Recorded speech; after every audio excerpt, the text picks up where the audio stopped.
remarks, after which we'll have a presentation of the draft law, and then presentations from political parties. And at the end of that, we will have an open discussion. For the open discussion, please feel free to raise your hand. We'll enable the microphones, or you can always type your questions in the Q&A box, which you'll see at the bottom. And we hope to have a nice, fruitful, respectful discussion at the end of the day. So with that, I'll ask Fatmir to take off the Zoom sheet. Thank you. And it's my pleasure to introduce the first opening speaker, His Excellency Ambassador Tomasz Szuniok, the EU Special Representative and Head of the EU Office. It's a pleasure to have you, Ambassador. The floor is yours. Good morning, and thank you for this invitation and opportunity to address you. Dear esteemed members of the Parliament, dear Mrs. Suoko, Mr. Murati, Madam Daka, representative političkih stranaka, institucij, civil society, and everybody who was able to join this meeting. I am very happy that you have joined today for the important discussion that I am very proud to host together with UNDP office in Kosovo. We believe it is a timely moment to have a public debate on this important reform of political party financing before Parliament. Let me appreciate the government for moving fast on this file. It adopted the draft law on political party finances in the first months of life. Let me welcome also the Assembly of Kosovo, that all parliamentary groups for consensually voting in favor of this draft law in the first reading. We believe it's a timely moment to have a public debate on this important reform of political party financing. The EU office has engaged closely with the government, civil society and international partners, the UNDP and OSCE in particular, and assisted the process of drafting amendments to legal framework governing party finance in Kosovo. Public accountability and responsibility relies on transparency and oversight. However, unequal access to money results in an uneven political playing field. Big amounts of money used in election campaigns makes it impossible for those without access to money to compete at the same level as those who are well funded. There is no doubt that political parties need access to funds in order to play their part in the political process. At the same time, the influence of money in politics is a challenge to democracy worldwide. In this, Kosovo is no exception. In 2018, the Prime Minister took the decision to seek the opinion of the European Commission for Democracy through Law, so-called Venice Commission, for the first time since Kosovo gained full membership of this body, to seek an opinion from this expert body to aid the design and drafting of this law. In June 2018, the Council for the Venice Commission adopted its opinion on the draft law and submitted it to Kosovo's institutions. We believe quite strongly that it's imperative that Kosovo uses this opportunity to highlight its commitment to following this advice and make a full use of its guidance, grounded in best European and international practice. These Venice Commission recommendations represent minimum requirements. Parliamentary parties should heed demands by civil society to ensure that this law is in line with Venice Commission legal opinion. My office has been focusing on the topic of political party finances since many years and has worked on a broad range of activities, including debates on unnecessary electoral reforms. The EU strongly supports this. It is a key reform under the European reform agenda, a recommendation of the EU election observation mission, and has been repeatedly highlighted in our annual Kosovo report. The legal and institutional framework for political party financial control should adhere to high standards. The institutional structure at the heart of the legislation, namely the new office for political parties within the Central Election Commission, needs to be independent from political party representatives on the board of the CEC. in the execution of its mandate, its budget and staffing and decision-making. To quote the Venice Commission opinion, such independence is fundamental to this body's proper functioning and should be strictly required by law. It is common for money in politics to operate behind closed doors and involve shadowy practices. The exact amounts and origins of donations to political parties or candidates are often unknown. This creates a system that is open to abuse. The result is money is given in return for influence. Likewise, if expenditures by political parties, especially during campaigns, are hidden, this deprives voters of the possibility to assess where campaign money is being spent and for what purpose. This can have important consequences, for instance, in the context of spending and positive coverage in media outlets. Timely publication of such accounts is therefore foreseen in the draft law, something the Venice Commission, in its opinion, strongly welcomed. For a democracy to be healthy and sustainable, it requires transparent, accountable, and inclusive political party finance.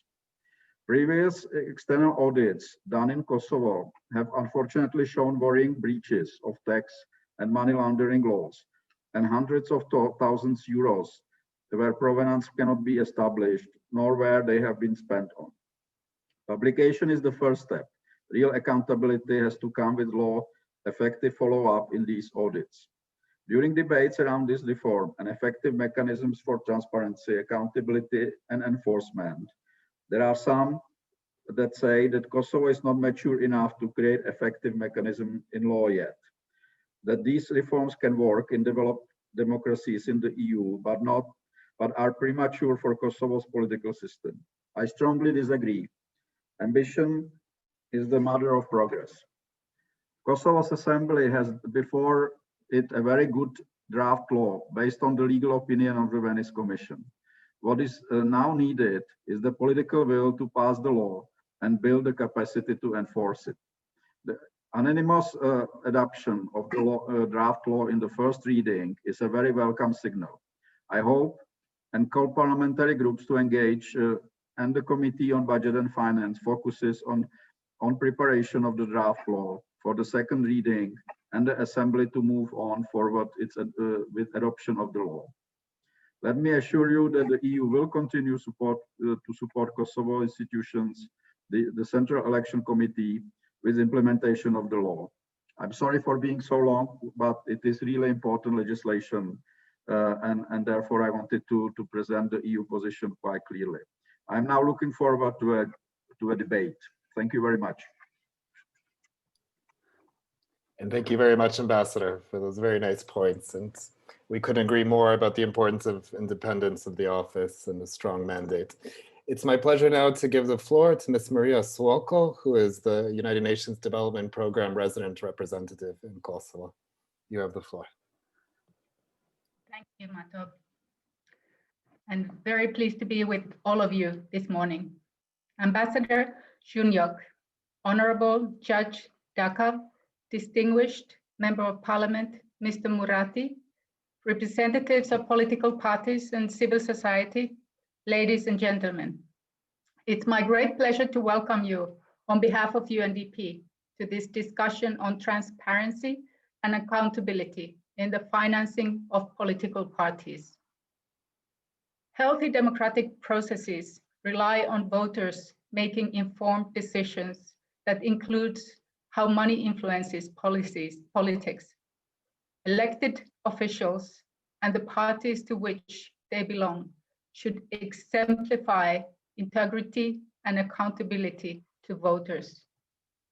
The lawful and transparent appropriation and spending of public funds, as well as private donations, is a prerequisite for democratic society and the rule of law.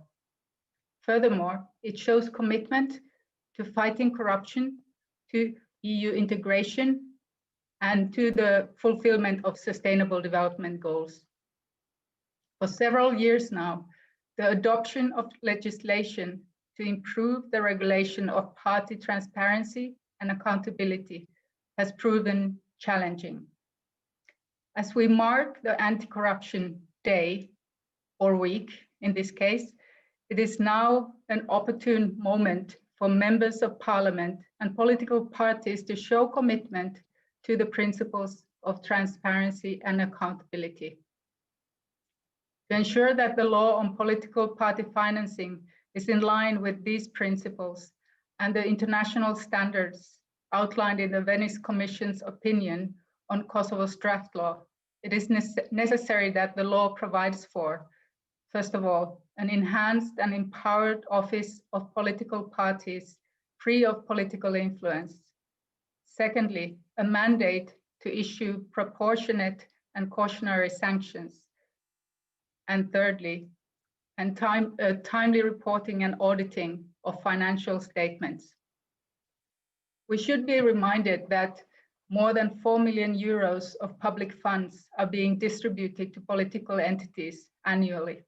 On top of this, parties receive private donations, particularly now as businesses and individuals are suffering from economic hardships as a result of the COVID-19 pandemic.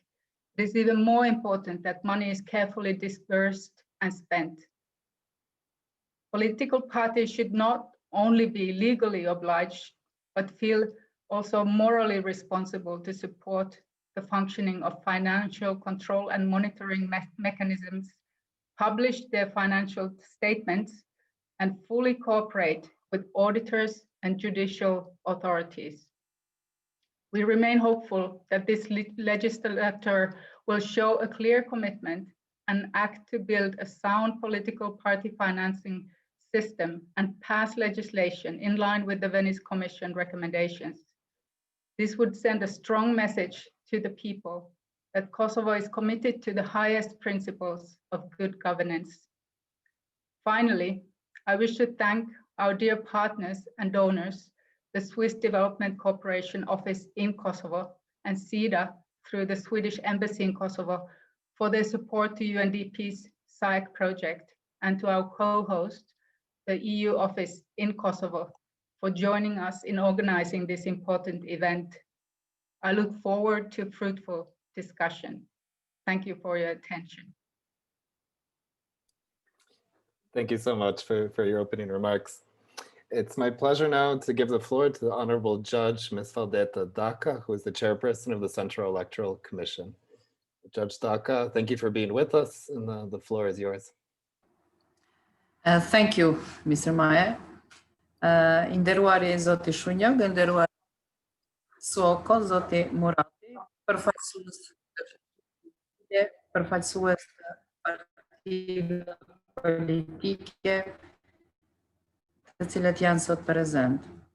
Me lejoni të ju përgëzoj për organizimin e këtij eventi të qelluar kundër të gjitha vështirësitë të imponuara.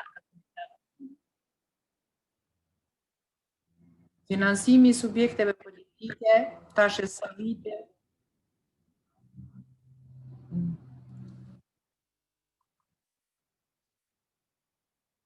ka qenë pjesë e diskusit publik për shkak të sfidave që ka hasur zbatimi i disa dispozitave të ligjit në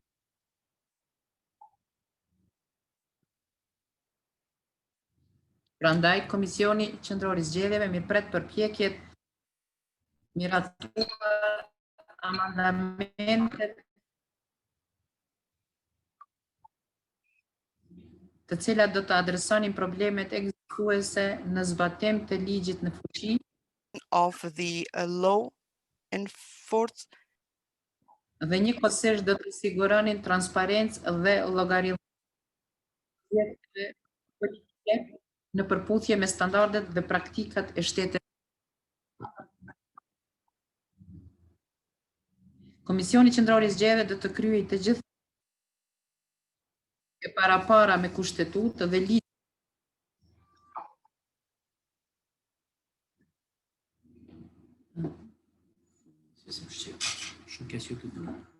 Do you hear me now?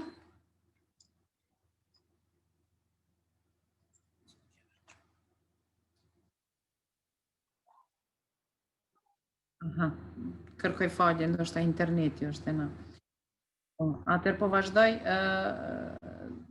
Ligje tjera drejt zbatimit të legjislacionit që rezultojnë me tejkalimin e sfidave ekzistuese dhe kontribon në rregullimin më të mirë të fushës së financimit të subjekteve politike nga aspekti institucional.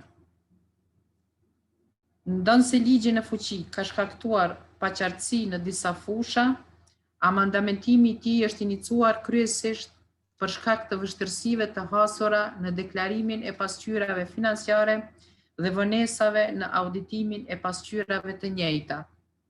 Zgjerimi i amendamenteve për të mbuluar edhe fusha tjera besojmë që do të sjellë përmirësime të dukshme, por edhe do të lehtësoj punën e organeve zbatuese siç është KQZ-ja dhe do të eliminoj paqartësisë ekzistuese në zbatim.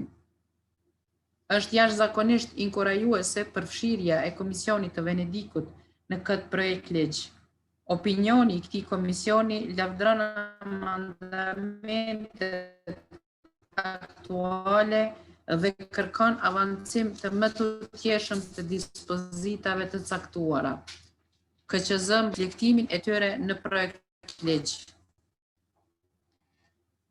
KQZ ka studiuar amendamentet e propozuara dhe të miratuara nga qeveria e Kosovës dhe në parim i mbështet këto amendamente.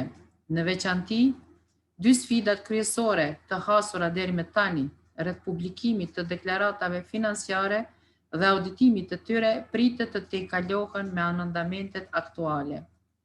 Ndarja e obligimit të publikimit të deklaratave financiare nga auditimi krijon obligime të qarta për partitë politike që të publikojnë deklaratat financiare pavarësisht nga auditimi. Po ashtu, avancimi i dispozitave rreth pavarësisë dhe kualifikimit të auditorëve pritet të sjellë rezultate pozitive. Më tutje, plotësimi i definicionit të kontributit është po ashtu për të përshëndetur.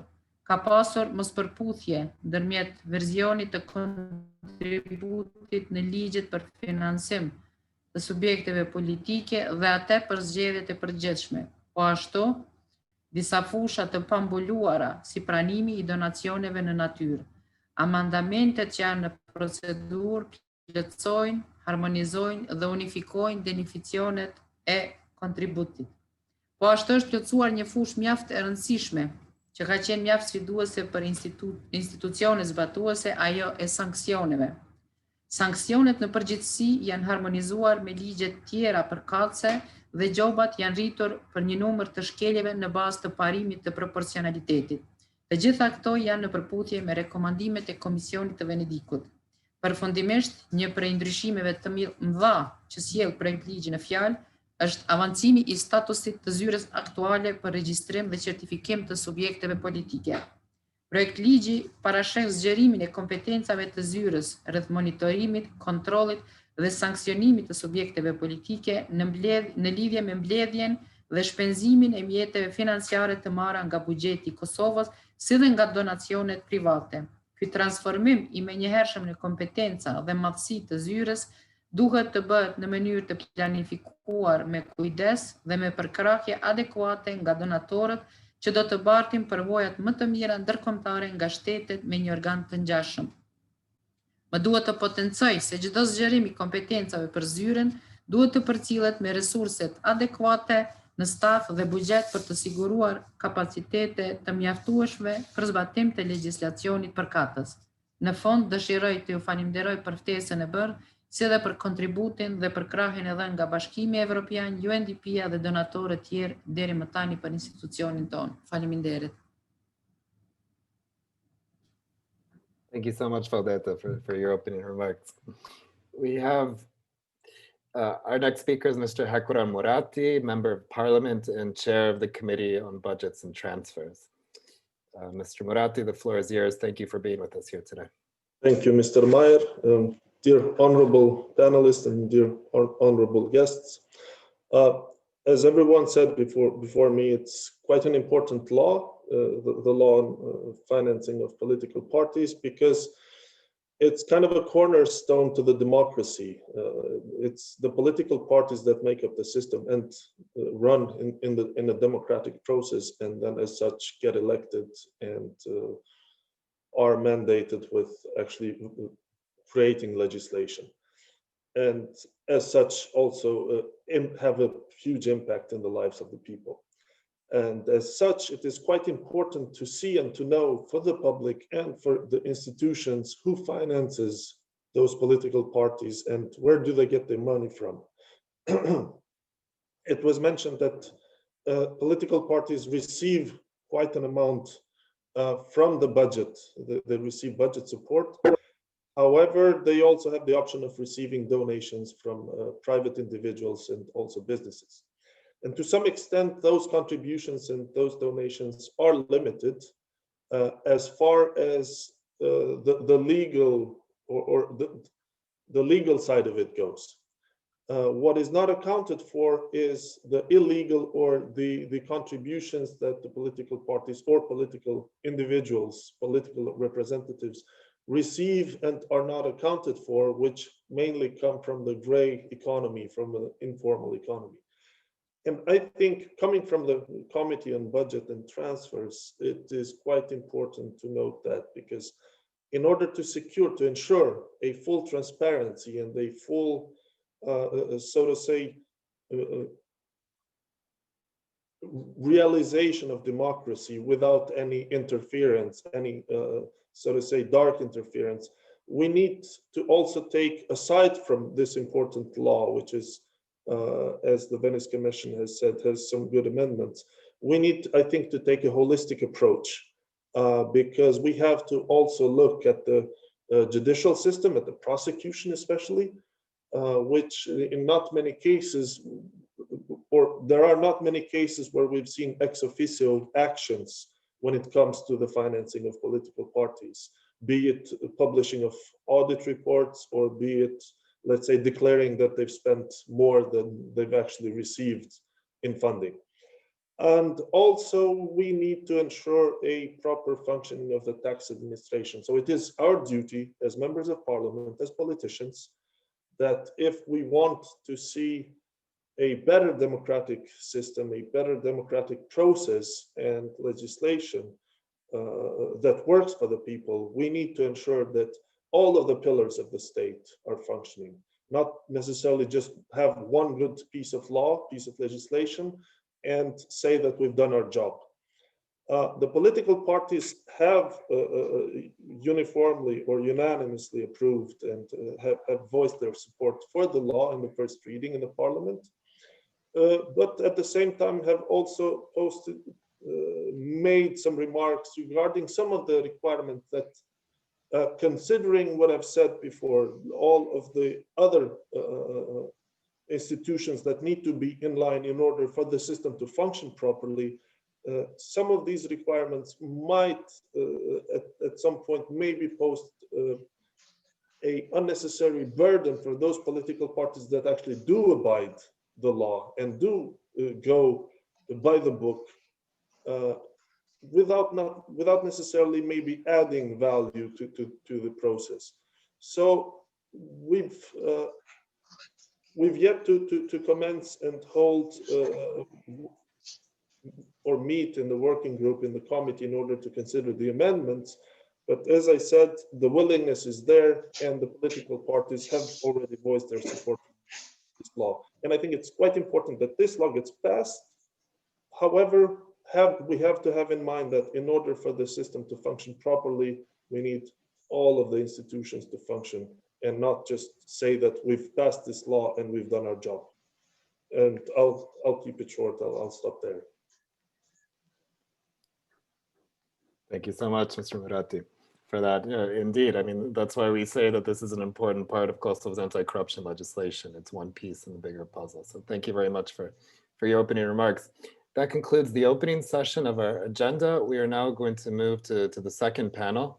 And I'm going to hand over to my colleague, Fitim, to take over moderating. So thank you all.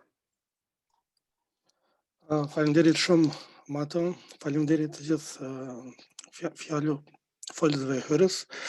Faleminderit ambasadorit, zonjës Daka, zonjës Maria Soko dhe Hekuran. Faleminderit që keni gjetë kohë të di që është seanca sot.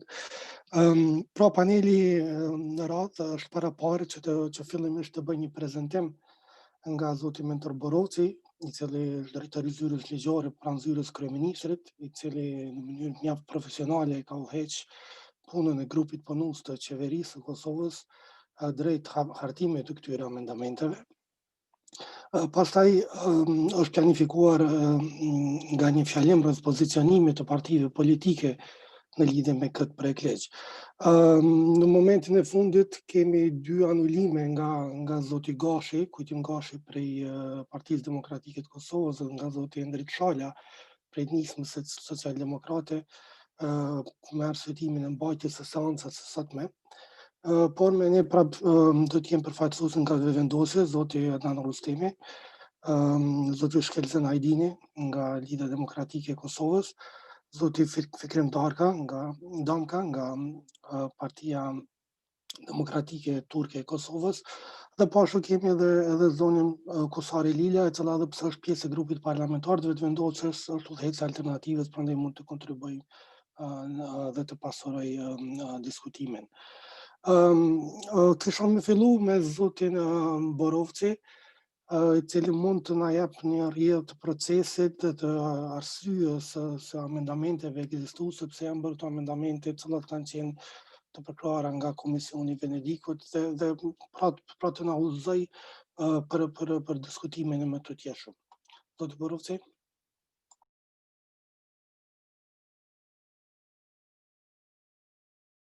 Aumentar mikrofonin, të lutem. Po dëgjon tani? Po, faleminderit. Faleminderit vetëm, përshëndetje për të gjithë. Është kënaqësia ime të ju drejtohem përmes këtij webinari në cilësinë e drejtorit zyrës ligjore pra zyrës së kryeministrit, si dhe në cilësinë e zyrtarit përgjithësi që ka prezantuar në sesionin 115 të Komisionit Venedikut në 25 qershor 2018, në të cilin sesion edhe është miratuar opinioni për projektligjin për financimin e subjekte politike. Në të vërtetë kjo ka qenë ndër hera parë pra kur Qeveria e Republikës së Kosovës i është drejtuar si në kapacitetin e shtetit antar në Komisionin e Venedikut për të kërkuar pra lëshimin në një opinioni profesional nga ana e Komisionit të Venedikut. Reforma ligjore në lidhje me financimin e partive politike është paraprirë me futjen e saj si pjesë e planit kombëtar të Kosovës për zbatimin e marrëveshjes për stabilizim dhe asociem të Bashkimit Evropian. Në këtë drejtim dhe në mënyrë që ne të jemi në gjendje të përmbushim obligimet që vijnë nga raportet e BE-s për Kosovën, Kosova ka nisur një proces të ndryshimit të kornizës legislative për financimin e subjekte politike. Për më tepër, reformimi i kornizës ligjore për financimin e subjekte politike është paraparë edhe në agjendën për reforma evropiane. Ndonse Kosova ka një kuadër ligjor sa i përket rregullimit të financimit të subjekte politike, përfshirë këtu financimin, një numër dispozita ligjore ka hasur në vështirësi gjatë zbatimit të tyre. Po ashtu rregullimi i funksionimit të subjekte politike në një numër të akte ligjore ka shkaktuar në disa instanca mospërputhje dhe faqatësi. Si rrjedhoi dhe duke pasur parasysh rëndësinë e këtij projektligji, kryeministri Haradinaj ka kërkuar nga Komisioni i Venedikut në vitin 2018 një opinion në lidhje me amendamentet e bërë nga grupi punës qeveritar. Kam pasur kënaqësinë që në kapacitetin tim si drejtori i zyrës ligjore të bashkëudhëheqi grupin punës së bashku me këshilltarin e kryeministit në atë kohë, proces i cili është mbështetur edhe nga zyra UNDP-s në Kosovë dhe nga Fondacioni Westminster për Demokraci. Grupi punës ka mbajtur me 10 takime të brendshme, si dhe 3 takime konsultative të dëgjimit publik me përfaqësuesit e subjekte të ndryshme politike, me përfaqësuesit e shoqërisë civile dhe me përfaqësuesit e agjencive të pavarura dhe organizatave ndërkombëtare. Pas pranimit të opinionit nga ana e Komisionit Venedikut, ne kemi vazhduar organizimin e diskutimeve prapë me të gjithë pjesëtarët kryesorë. Në bashkëpunim me zyrën e UNDP-s në Kosovë dhe Fondacionin Westminster për Demokraci, është siguruar se këto rekomandime që janë përfshirë në opinion të inkuadrohen në tekstin e projektligjit. Po ashtu teksti i projektligjit para miratimet së fundmi nga ana e qeverisë të Kosovës në 21 gusht 2020, në bashkëpunim me zëvendësministrin drejton Selmanaj, pra këtij teksti të projektligjit janë bërë disa përmirësime të mëtejme teknike dhe disa riformulime me qëllim të eliminimit të disa gabimeve të lëshuar më herët, dhe se tani ky projektligj është në procedurat e shqyrtimit parlamentar. Qëllimi i amendamenteve ndaj kornizës rregullatore të Kosovës mbi financimin e subjekte politike është të sigurohet transparencë më e madhe e financimit dhe shpenzimeve, të themelohet një sistem efektiv i auditimit, si dhe të përmirësohet llogaridhënia përmes publikimit të raporteve financiare të entiteteve politike. Në fundament, ky projekt ligj ka për qëllim që të themeloj një sistem auditimi të raporteve financiare, përmes të cilit do të angazhoheshin auditorët e licencuar përmes një procesi transparent përzgjedhës. Ndryshimet e propozuara do të obligojnë pastaj subjektet politike për të publikuar raportet e tyre financiare si dhe të japin informata lidhur me donacionet gjatë fushatave. Autoriteti mbikëqyrës për zbatimin e këtij ligji do të bartet në zyrën për partitë politike në kuadër të Komisionit Qendror të Zgjedhjeve dhe me pavarësi operacionale dhe me buxhet të saj. Ne besojmë se përmes këtyre ndryshimeve do të themelohet një sistem efektiv i financimit të subjekteve politike. Dhe e fundit, zyra do të ketë kompetencë ligjore për shqyrtimin e gjobave. Në vijim do të paraqes disa nga ndryshimet kryesore në tekstin e projektligjit nga observimet e opinionit të Komisionit të Venedikut. Kontributi. Definicioni i kontributit në amandamentet aktuale paraqet një përmirësim të dukshëm dhe ofron qartësi më të madhe. Së pari është bërë harmonizimi ndërmjet ligjit për financimin e partive politike dhe ligjit për zgjedhjet e përgjithshme. Në tutje për kufizimi i ri mbulon edhe disa fusha të parregulluara nga definicionet e kaluara, duke përfshirë çfarë do lloj përfitimi në subjektet politike si dhe kontributet në natyrë apo in kind. Për më tepër, definicioni i ri rregullon edhe pranimin e kontributeve në formë të shërbimeve apo vlerave të tjera materiale nën vlerën e tregut, duke siguruar që të mos ketë manipulime eventuale. Ky përkufizim i ri është vlerësuar nga Komisioni i Venedikut në pikën 20 të opinionit si dispozit në përpoqëmëri të plotë në standardet ndërkombëtare. Për më tepër, një fushë e parregulluar deri tani ka qenë ajo e borxheve. Me përkufizimin e ri, borxhet janë përfshirë si pjesë e kontributit, si dhe është kërkuar përfshirja e tyre në raportet financiare. Përfundimisht, me rekomandimin e Komisionit të Venedikut, janë përfshirë edhe huat brenda përkufizimit të kontributit dhe si të tilla duhet të figurojnë në pasqyra financiare. Në tutje projektligji, pra në versionin aktual, ndalon kontributet anonime dhe pranimin e donacioneve në kesh më të larta se 50 euro, që të gjithë aktorë si janë mirëpritur nga ana e Komisionit Venedikut. Sa i përket kontrollit financiar, projektligji paraqet një numër të ndryshimeve sa i përket kontrollit financiar. Në këtë drejtim, zyra e zgjeruar me kompetenca dhe staf që parashihet me projektligj pritet të merr më shumë përgjegjësi në këtë drejtim sa i përket pranimit dhe publikimit të raporteve financiare, përzgjedhjes së auditorëve të pavarur, si dhe publikimit të raporteve të auditimit. Komisioni i Venedikut i ka quajtur këto ndryshime si hapa në drejtim të duhur. Një numër i ndryshimeve të tjera rreth kontrollit financiar, si rritja e kriterit të përvojës për auditor nga 2 në 3 vite, prezantimin e rezultateve të auditimit për 90 ditë në vend të 60 ditëve, ofron mundësinë që subjektet politike të paraqesin korrigjime dhe sqarime brenda 15 ditëve në vend të 5 sa ka qenë. Dorëzimi i raporteve të auditimit për financim fushatave 4-5 ditë pas ditës së zgjedhjeve në vend të 180 ditëve dhe prezantimi i raportit vjetor në kuvend jo më vonë se me 31 korrekt të vitit përkatës, pra të gjitha këto janë vlerësuar nga Komisioni i Venedikut si përmirësime të qarta. Ndryshimi i bërë në projektligj duke ndarë obligimin për të publikuar deklarata financiare nga procesi i auditimit, po ashtu është përshëndetur nga ana e Komisionit Venedikut. Për më tepër, Komisioni kërkon që edhe zyra vetë të publikojë raportet financiare të partive politike pavarësisht nga procesi i auditimit. Në tutje, detajizimi i bashkëpunimit ndërmjet zyrës së re dhe partive politike për auditim të procedura për të verifikuar shkeljet potenciale, po ashtu janë mirëpritur nga ana e Komisionit Venedikut. Gjithashtu, edhe bashkëpunimi parapar i zyrës me organet e drejtësisë dhe ato administrative është një nga çështjet i cili është vlerësuar nga ana e Komisionit Venedikut dhe është kërkuar precizimi më të tjeshëm i rregullativës. Komisioni i Venedikut qartë shpreh se dhënia kompetencave të zgjeruara për monitorim, hetim dhe koordinim në organet e zbatimit të ligjit dhe të tjera janë në përputhje me udhëzuesin e Komisionit të Venedikut. Një ndryshim domethënës në projektligjin e miratuar nga qeveria është po ashtu zyra e re me kompetenca të zgjeruara dhe kapacitetet e rritura.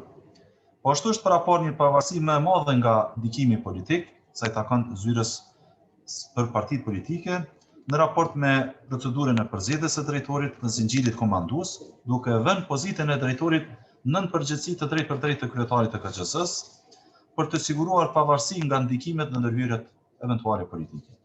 Për më tepër, për të menaxhuar zbatimin e përgjegjësive të reja, është parapar rritja e resurseve të zyrës në buxhet dhe në staf.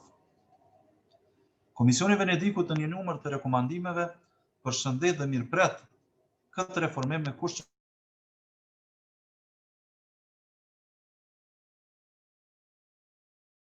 menaxhoj buxhetin dhe të ushtroj kompetencat pa ndërhyrje politike. Këtë pavarësi, Komisioni e potencion posaçërisht për shkak të mbulimit të fushave të ndjeshme siç është financimi i subjekte politike. Po ashtu edhe sigurimi i buxhetit jo më pak se 5% nga fondi për mbështetjen e partive politike gjatë ciklit, ndërsa gjatë ciklit zgjedhor për auditimin e raportit financiar të fushatës zgjedhore ndahet jo më pak se 3% të fondeve të caktuara për fushatën zgjedhore dhe operacionet zgjedhore, pra opinioni i cilëson si hapa premtues në drejtim të duhur. E fundit, një ndër risitë e këtij projektigji parasheh përzgjedhjen e udhëheqësit të zyrës nga një panel i përbërë nga kryesuesi i KQZ-s, i cili është gjyqtari i Gjykatës Supreme së Apelit, si dhe nga institucionet më kredibile dhe më me integritet, të cilat zgjidhen nga kuvendi, siç janë Agjencia kundër korrupsionit, Avokati i Popullit, Zyra Kombëtare e Auditimit e tjerë. Një përbërje e tillë e panelit konsiderojmë se siguron një proces të rekrutimit të mirëfillt, meritor dhe transparent. Po ashtu sa i përket sanksioneve, është bërë adresimi disa mangësive dhe mospërputhjeve në ligjet përkatëse dhe në bazë të vështirësive të hasura nga zbatimin e praktik. Regjimi ekzistues i sanksioneve nuk është dëshmuar të jetë efektiv dhe nuk e ka pasur efektin e dëshirueshëm në parandalimin e praktikave të këqija. Në përgjithësi, amendamentet aktuale përmirësojnë ligjin në fuqi përmes sanksioneve më efektive, proporcionale dhe dekurajuese për shkelje, rritjes së gjobave në përputhje me seriozitetin e shkeljes, harmonizimet të dispozitave nëpërmjet ligjit në fuqi me ligjet e tjera përkatëse dhe ofrimit të procedura të përcaktuara me hapa dhe afate kohore për subjektet politike dhe zyrën për të adresuar shkeljet potenciale para shqiptimit të gjobave. Në opinion, Komisioni i Venedikut ka vlerësuar se një numër i gjobave të parapara janë në shuma të jetë të ulta, prandaj Komisioni ka rekomanduar rritjen e konsiderueshme të gjobave në proporcion me seriozitetin e shkeljeve. Po ashtu është rekomanduar që të zgjerohet arsenali i sanksioneve për të përfshirë privimin e pjesërisëm apo të plot nga financimi publik përmes fondit të buxhetit të Kosovës si masë e përkohshme. Përjashtimi nga pranimi i mbështetjes publike për një periudhë të caktuar në të ardhmen në rast të mosdorëzimit të raporteve financiare, si të sanksione penale për raste të shkeljeve të rënda në bazë udhëzuese të komisionit. Shumica dërmuese këtyre po ashtu rekomandohet që zyra e re të mbeshet me kompetenca për të shqiptuar sanksionet për financim të rregullt të fushatave. Shumica dërmuese e këtyre rekomandimeve janë përfshirë në projekt ligj. Dhe krejt në fund, unë ju falenderoj për mundësinë që më keni dhënë për të prezantuar ndryshimet e bëra në këtë projekt ligj, i cili ka qenë siç e thash në fillim projekt ligji i parë në periudhën prej vitit 2008 i cili është dorëzuar për opinion në Komisionin e Venedikut. Prandaj është jashtëzakonisht e rëndësishme që të merren parasysh rekomandimet e Komisionit të Venedikut dhe se ky projekt ligj të ecën përpara në drejtim të shqyrtimit dhe miratimit nga ana e Kuvendit të Republikës Kosovës. Faleminderit shumë. Faleminderit shumë tërë për këtë prezantim ja përmbajtësor. Për një përmbledhje të shkurt, pra do të thotë janë 4 pika kyçe të cilat është punu pas prezantimit, pra në definicionin më i mirë dhe më i qartë i kontributit, kontroll më i mirë financiar, një zyre për parti politike me kompetenca të zgjeruara dhe me staf të rritur, dhe harmonizimi i sanksioneve, po ashtu dhe rritje e sanksioneve. Të gjitha këto do të thotë në bazë të Komisionit të Venedikut, opinionit të tyre të lëshuar. Edhe njerë faleminderit për përbashkëpunimin një profesional gjatë procesit. Tani kishim me kalu me radhë tek pozicionet e partive politike të cilat janë të praneshme, po e shoh që duke nisur nga partia më e madhe parlamentare, lëvizjeve të vendosje, kemi zotin Rustemi, po ashtu kemi edhe deputetin Ylza Hotit, që ne përshëndes, që ka gjetë kohë duke ditur çfarë seancë sot. Prandaj fjala është e juaja për përfaqësuesin e vendosjes, zoti Rustemi, besoj apo Hoti. Faleminderit.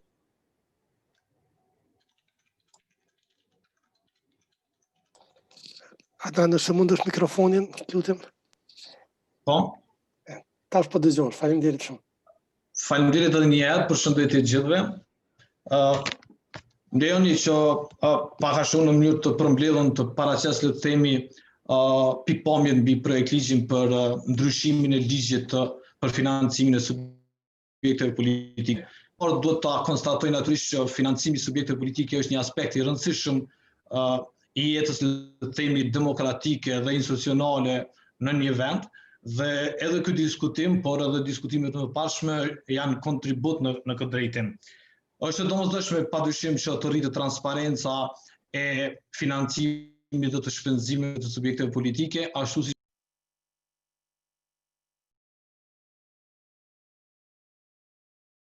But then again, I have to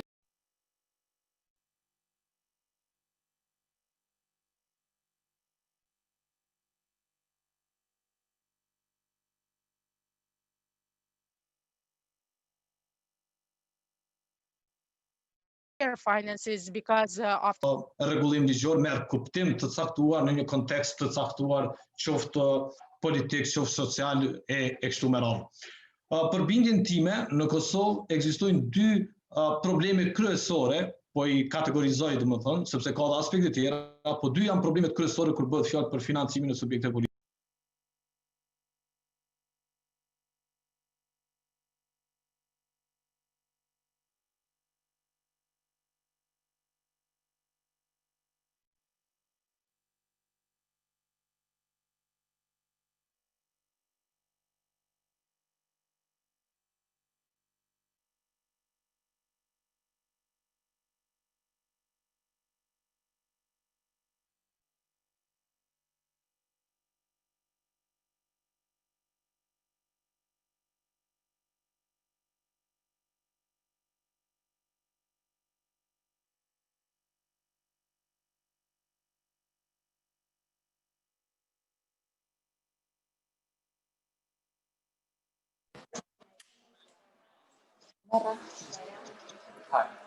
Politički subjekata i kao što i znamo, mi koji smo pratili ovaj aspekt na Kosovu, mi smo se konstantno suočavali sa ovom considering that 2013-2014 më kemi pas për një kohë të gjatë auditim të as të raporteve vjetore dhe as të raporteve të shpenzimeve të fushatës, sikurse nuk kemi ende auditim të raporteve vjetore të 2 viteve të fundit dhe të zgjedhjeve të fundit.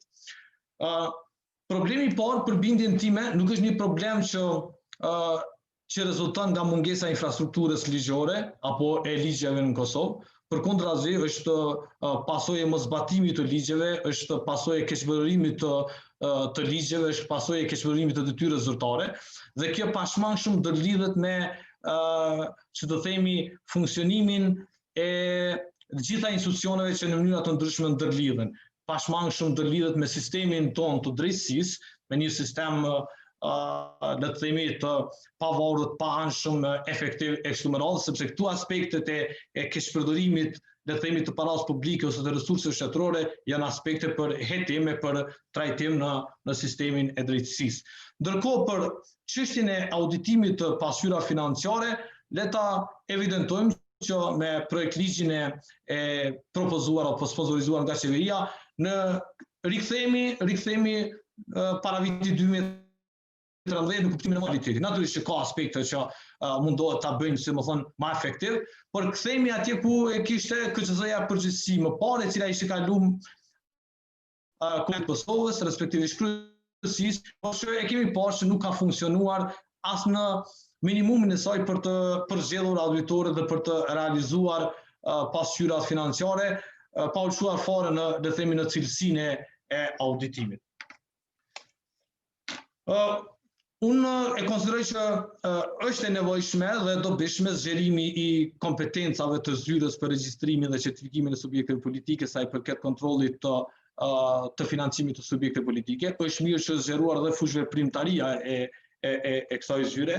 Megjithatë, mendoj që duhet të kemi kujdes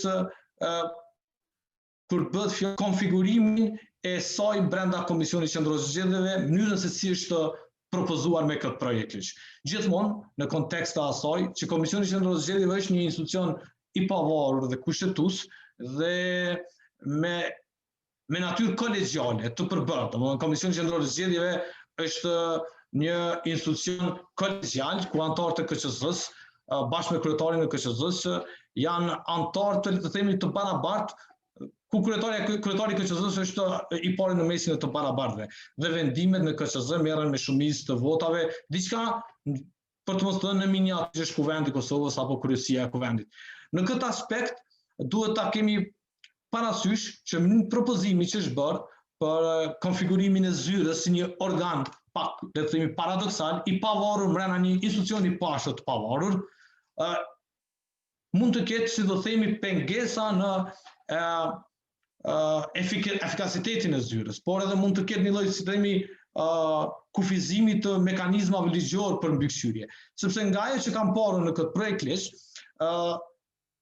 ironikisht zyra për regjistrimin e partive politike nuk i raporton asnjë institucioni dhe asnjë organi tjetër. Mund të jetë institucion organi vetëm në Kosovë që të paktën nominalisht nuk mbikëqyret nga askush dhe nuk i raporton askujt. Domethënë, dhe ky do të ishte problem për bindjen time, sepse mund të krijoj kondita, le të themi, për sjellje arbitrare.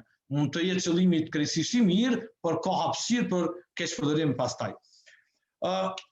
Personalisht mendoj që zgjerimi i kompetencave të zyrës dhe zgjerimi i fushëveprimtarisë së zyrës nuk ka asnjë pengesë edhe me rregullimin aktual që ka brenda KQZ-s apo me ligjin për zgjedhje. Nuk mendoj që është mirë që të ndryshohet ligji për zgjedhjet e përgjithshme në Kosovë nëpërmjet ligjit për financimin e subjekteve politike. Edhe duke qenë antar i KQZ-s për një kohë të gjatë, jam thjesht i bindur sepse nuk është që kam parë ndonjë vlerësim empirik se ku ka qenë pengesa që zyra, le të themi, të përmbushë të përgjegjësi në mënyrën se si është organizuar. Dhe unë jam i bindur që nuk ka asnjë pengesë. Nëse ne i përcaktojmë zyrës kompetencat dhe përgjegjësitë në mënyrë strikte në këtë ligj, nuk ka asnjë pengesë që ato të zbatohen edhe në pozicionin aktual. Unë personalisht, domethënë, ose konsideroj që duhet të mendojmë për zyrën si një institucion i pavarur, si një agjenci e pavarur, ku i ka këto përgjegjësi dhe kompetenca bashkë me të tjerat, ose duhet të ruajmë rregullimin aktual ligjor, sepse mund të ketë dimensione të antikushtetueshmërisë së këtij ligji kur bëhet fjalë për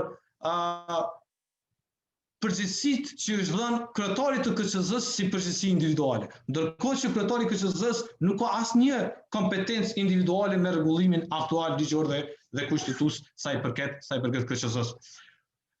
Në anën tjetër, edhe duke qenë ligji për zgjedhjet e përgjithshme një ligj special dhe që përfshin edhe mbulon të gjitha aspektet e zgjedhjeve, përfshi edhe organizimin e zyrës, përgjegjësitë e zyrës, edhe elementet caktuara të financimit të subjekteve politike, të regjistrimit, certifikimit e kështu me radhë, mendoj që ne mund ta fuqizojmë pozicionin e zyrës në kuptimin e kompetencave dhe të përgjegjësive, të fuqizojmë mbikëqyrjen mbi financimin e subjekteve politike pa e prekur fare ligjin për zgjedhje. Do të nuk ka asnjë pengesë dhe mund ta diskutojmë pa problem se cilat janë, le të themi, pengesat. Në anën tjetër, unë jam dakord plotësisht me rritjen e gjobave apo të sanksioneve mbi partitë politike të papërgjithshme që shkelin dispozitat e ligjit apo nuk raportojnë në mënyrën siç është përcaktuar, por duhet të evidentojmë edhe disa aspekte që mund të duken, si do themi, vështirësi shtesë për subjektet politike të përgjithshme. Sepse unë gjithmonë dua ta bëj dallim, domethënë, apo i kufizojmë veprimet e papërgjithshme të subjekteve politike të cilat nuk kanë respektuar, le të themi, obligimet e tyre, apo ne po e ruajmë gjendjen aktuale duke ngarkuar edhe më tej ato subjekte politike të cilat kanë qenë të përgjithshme. Domethënë ka një lloj, si do themi, situate paradoksale kur ta shohësh jo vetëm për këtë projekt ligj, por edhe dy ligje tjera, le të themi, për këtë fushë. Domethënë, çështja është se si të kufizojmë veprimet ilegale të disa subjekteve politike, jo se si të penalizojmë edhe ato pak parti politike që kanë qenë deri diku të përgjithshme. Unë do të bëj disa, pa zgjatur shumë, disa, le të themi, evidentime për cilat mendoj që duhet me pas në kot, qoftë në këtë diskutim, qoftë për të sqaruar edhe nga sponsorizuesi i projekt ligjit, por edhe nga Komisioni për buxhet dhe transfere. Taksativisht, domethënë, po i rëndis. Një aspekt për mua problematik, le të themi, ose që e vështërson zbatimin e këtij ligji, ka të bëjë me mënyrën se si janë përcaktuar, si të themi, apelimet ose kontestimet e vendimeve të zyrës nga subjektet politike, duke i konsideruar si vendime përfundimtare, por duke ja njohur subjekteve të drejtën për padi, le të themi, administrative. Unë, duke qenë prapë po theksoj në KSZ, nuk e kuptoj arsyen pse nuk është njohur e drejta e apelimit në PZAP si shkolla e parë dhe në Gjykatën Supreme si shkolla e dytë, ashtu siç parashihet me ligjin për zgjedhje, nëse ka bëjë neni 118, sepse gjithmonë keni parasysh kur bëhet fjalë për zgjedhje, të drejtat dhe e subjekteve politike ose të kandidatëve janë të ndërlidhura dhe një proces ndikon në tjetrin.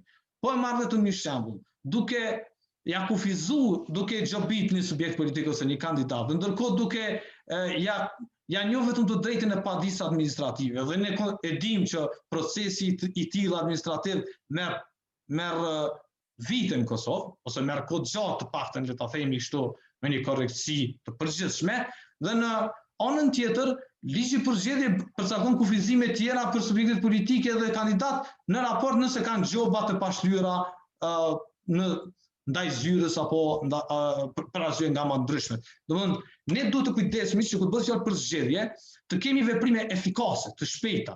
Domethënë, nëse zyra shqipton gjoba, subjektet politike duhet të kenë të drejtën të ankohen në PZAP, siç është rregulluar aktualisht me ligjin për zgjedhje dhe në afate të shpejta prej 72 orëve PZAP-ja si shkollë e parë merr vendimin, pastaj jepet mundësia në Gjykatën Supreme, po ashtu brenda 72 orëve, sepse mund të ndodhë që në një kohë elektorale një subjekt politik të privohet nga pjesëmarrja në zgjedhje për shkak se nuk i ka shtyr gjobat, por ja që konsideron se është bërë pa drejt nga zyra. Domethënë mendoj që ka hapësirë, domethënë veç ekziston ky rregullim, domethënë është i panevojshëm orientimi në proces, le të themi, të gjykatave të rregullta. Madje ankesat ose apelimet në PZAP dhe në Supreme nuk e ndalojnë fare padinë administrative për një vendim të palegjshëm që mund ta konsiderojë një subjekt politik, qoftë kandidat, qoftë parti politike. Mendoj që duhet të rikthehet ose duhet të definohet që subjektet politik, kandidatët, nëse nuk pajtohen ose konsiderojnë që është bërë pa drejt nga zyra, të kenë mundësinë të apelojnë vendimin në PZAP dhe në Gjykatën Supreme, gjithmonë për të kufizuar arbitraritetin për realizimin e të drejtave tjera politike, qoftë për subjektet politike, qoftë për kandidatë. Një aspekt tjetër që dua ta evidentoj, sa i përket këtij projekt ligji, e që është pozitiv, është përkufizimi që është bërë dhe, le të themi, ndarjes financimit nga buxheti shtetëror i Kosovës për partitë politike që janë pjesë të koalicioneve. E konsideroj që kjo është aspekt i rëndësishëm, është pozitiv, sepse në Kosovë ka pas, si të themi, vakum ligjor për këtë situatë dhe janë detyruar partitë politike pjesë të koalicione mbase në mënyrë të, si të themi, në mungesë të dispozitave ligjore në mënyra jo shumë legale me shpërnda financimin publik të partive politike, por megjithatë këtu mendoj që duhet me qartësu dispoziten dhe për të kemi bërë një amandament, sepse që prapë edhe këtu i heq mundësitë e shpërdorimit në mënyra të ndryshme. Vetëm sa për me evidentu, por pa e zgjatë se sepse duhet me pas parasysh mënyra që certifikohen subjektet politike në KSZ për zgjedhje qoftë edhe koalicion për me pas parasysh se ç'është mundet me ekzekutu ose me zbatu kjo dispozit. Koalicionet ashtu si partitë dërgojnë një listë të përbashkët të kandidatëve pa asnjë evidentim dhe dallim se kush prej kandidatëve është cilës parti partnere në koalicion dhe KSZ-ja të paktën formalisht e ka të pamundur me ditë se cila parti ka fituar ulse brenda një koalicioni. Domethënë duhet me u krijuar baza ligjore për një diferencim edhe në fazën e aplikimit për certifikim, që mos u krijuar hapësira për, si do themi, për keqpërdorim e pas certifikimit të rezultateve të zgjedhjeve.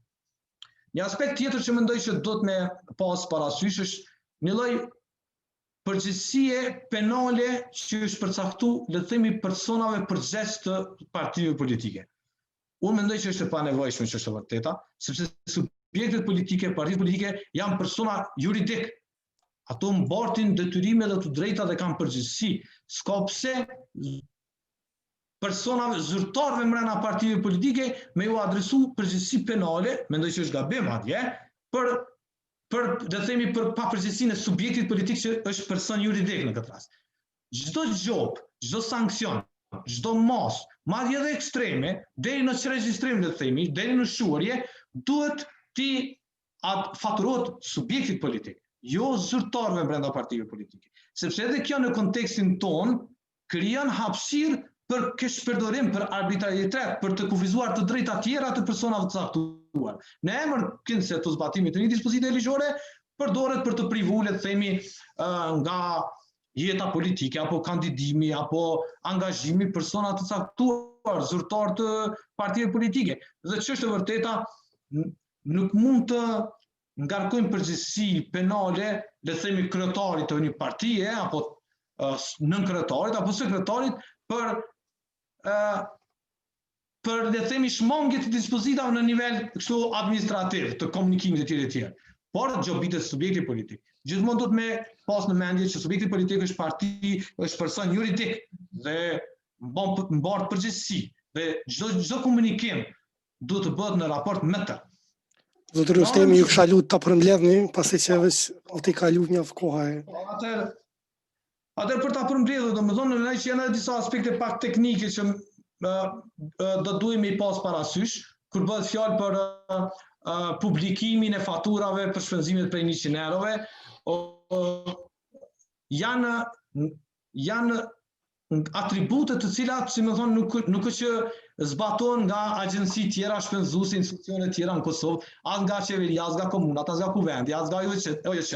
Unë mendoj që mbase do duhemi rrit këtë farë kufizimi, pastaj është edhe ky obligimi për një llogari bankare, që unë e kuptoj domethënë idenë e thjeshtimit të mbikëqyrjes, por problem po them nuk është financimi zyrtar dhe institucional apo që është edhe i gjërmueshëm përmes sistemit bankar, problemi është financimi nëpërmjet parave, le të themi cash, dhe kjo nuk mbulohet dot nga kjo dispozit, dhe në fund base për ta përmbyllur, konsideroj që nëse arrim që këto elemente që më shumë base janë pa qartësi se sa që janë defekte, ti sajnojmë në kuadër të Komisionit për Buxhet dhe Transfere, për cilën ne kemi bërë 22 amandamente, mendoj që do të forcoj infrastruktura ligjore, do të forcoj mbikëqyrja e financimit të subjekteve politike dhe do të ishte më transparent gjithë procesi. Dhe mendoj që është edhe një gjë për ta evidentu, u tha pak nga sponsorizuesi që partitë politike duhet obligohen që të raportojnë raportet e shpenzimeve të tyre të audituara ose jo. Nuk mund të kushtohet me auditim, gjithmonë duke marrë parasysh vështirësitë, por ato duhet të bëhen publike në vetfaqet e tyre, qoftë para auditimit, qoftë pas auditimit, dhe që publiku të jetë i njohur për mënyrën e financimit të shpenzimeve. Ju falenderoj. Faleminderit zotër Rustemi, ju ngrit disa shqetësime, do të kryesisht dy probleme kryesore, pra siç është financimi jo ligjor dhe abuzimi i paras publike dhe dështimi në auditim. Po ashtu ngrit rreth tekstit të projektligjit u fokusua të jetë shumë pavarësia e zyrës së paraparë me amendamente për partitë politike, rruga e apelit e kështu me radhë. Para se të kaloj fjalën së të njëjtëve që kisha rikujtuar të gjithë pjesëmarrësit, të cilët dëshirojnë të bëjnë pyetje, mund të bëjnë pyetjet në kutinë Q&A, pra questions and answers, apo pyetje dhe përgjigje, dhe pastaj pas përfundimit të prezantuesve mund të flasin. Radhën e ka zoti Shkelzen Hajdini, përfaqësuesi i Lidhjes Demokratike të Kosovës.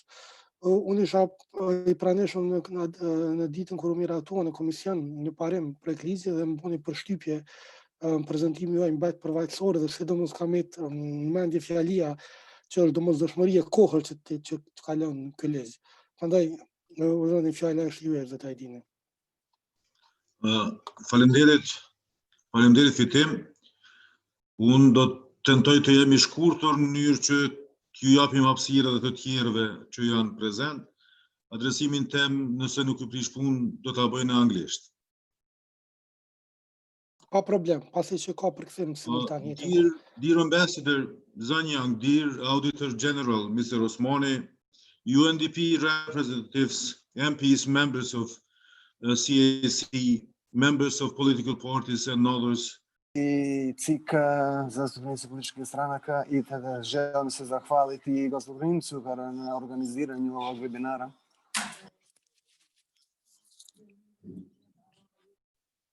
Kjo është një temë shumë e rëndësishme.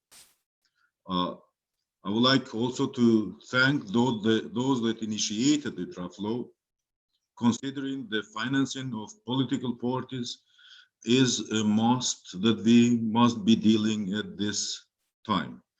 The draft law for the political party I represent here is of high importance for LDK as it aims to increase transparency and accountability of political entities. It regulates the sources of financing, gifts, donations, contributions, transfera i financijskih izveštaja, reviziji, publikaciji financijskih izveštaja, sankcije eventualnih što se nacrt edhe çështjet e sankcionimit i uspostavu tela za nadzor, u ovom slučaju u daljem prevodu i daljem tekstu u nacrt zakonu kancelarije. Uopšte gledano nacrt zakon je jedan dokument koji adresira sva pitanja koja su bila nekako kao imali smo zabrinutosti što se određenih pitanja tiče i veličina političkih stranaka, smatram makar tako.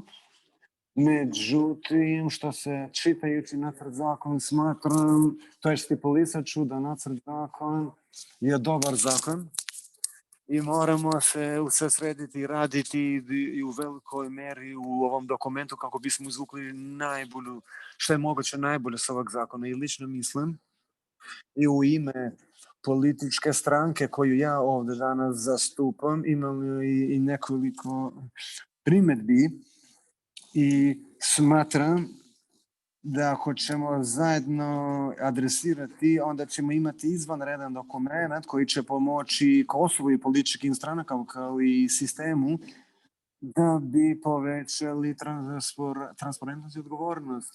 Želim napomenuti samo nekoliko pitanja, pa ću dati reći i ostalima ukoliko žele nešto reći. Pitam se da li možemo naći jedan modalitet da bismo obezbedili nezavisnost kancelarije na osnovu nacrt zakona, član 11.2.1. Zasedavajući, odnosno direktor kancelarije je imenovan od strane zasedavajućeg CIK-a. Zatim imamo pitanje. Zasedavajući CIK će imenovati direktora kancelarije. Zašto tada moramo imati nezavisno telo kada možemo imati nezavisno telo koje bi bilo odgovorno u implementaciji dotičnih članaka kao i paragrafa stavka koji su stipulisani u dotičnom zakonu? Sada ne želim kazati da se protivim toga. Jednostavno pitam da je samo da bismo istražili sve moguće sve mogućnosti da vidimo da, to jest da se ubedimo da će kancelarija imati velike nadležnosti i odnosno na kraju dana biti nezavisna. Druga moja zabrinutost je vezana sa financijskim izveštavanjem. Smatram da zakon teži da nekako usložljava ove stvari. Smatram da imajući na umu važnost ovog nacrt zakona, ja predlažem da moramo ostaviti stvari, to jest da budu jednostavne, ne da komplikujemo. Jer ako ćemo nešto komplicirati, naravno da nećemo moći implementirati, sprovesti i naravno bit će puno teže, skoro nemoguće monitorisati, kao što je slučaj sa paktima koji na osnovu čega da svaki trošak, rashod koji je više od 100 evro bit će izveštavan unutra 15 dana. To je teoretično gledano izvanredno, međutim praktično mislim da će to biti moguće da se implementira, da se sprovodi i da li će biti moguće da li će to bude moguće da se monitoriše od strane kancelarije. Možda ćemo žrtvovati i uspeh kancelarije.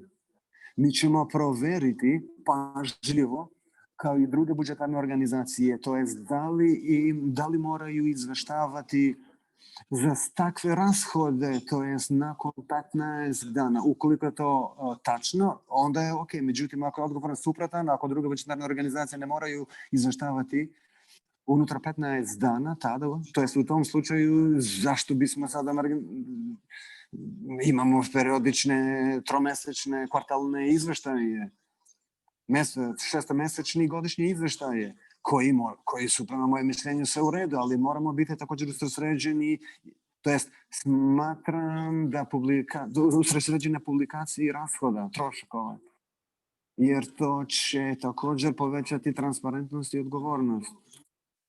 I također moramo se usredsrediti i na financiranju političkih stranaka i da primjeni i da omogućimo i da podržavamo kancelariju da stvarno da se osigura da je financiranje političkih stranaka u redu.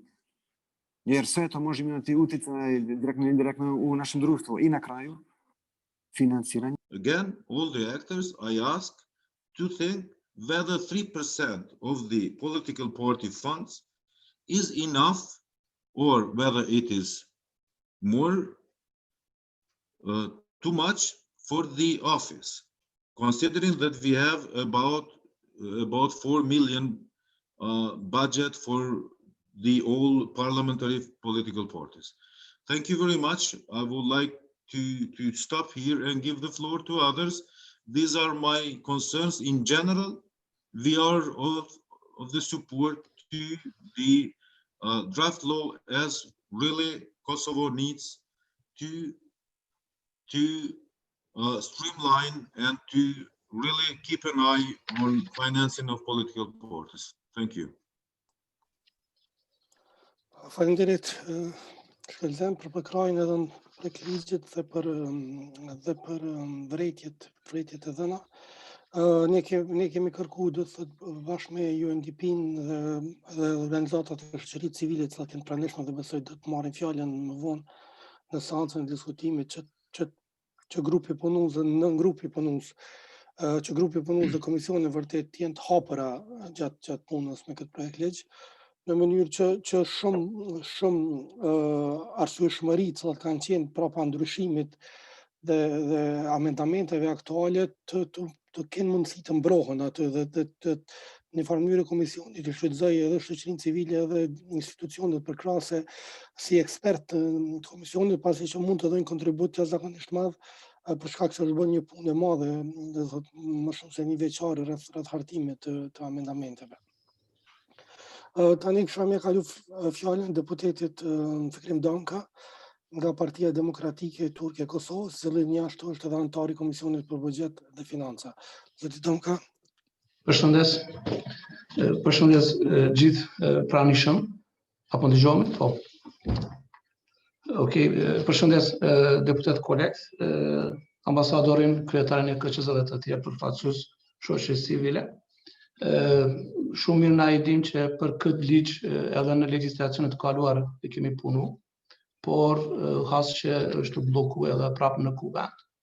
Ashtu që besoj se këtë herë nuk do të bllokohet, por të kalohet, sepse ka nevojë që të ketë një konsensus prej partive politike lidhur me këtë ligjin, plotësin ndryshimin e ligjit, sepse preket direkt monitorimin e financave për secilin subjekt politik.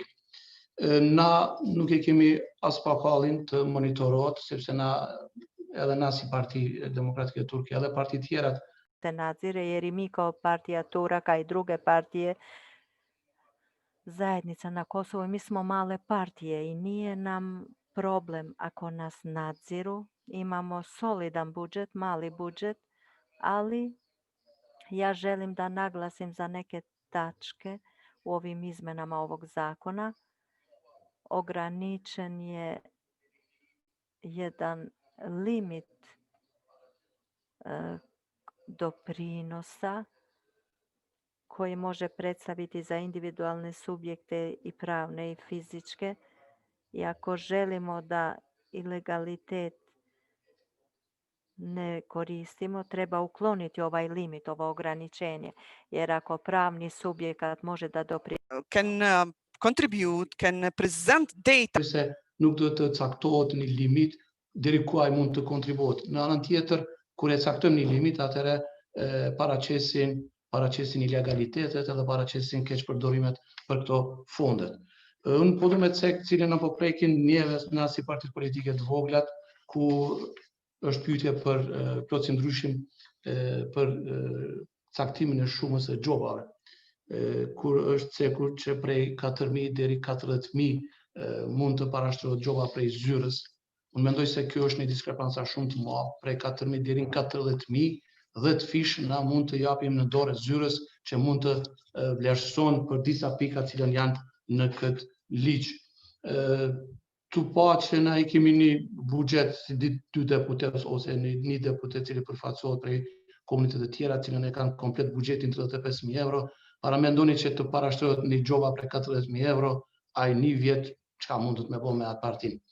Unë mendoj se ky është një shkelje për partitë të vogla, sepse nuk e kanë buxhet çaq madh sa janë që partitë të mëdha.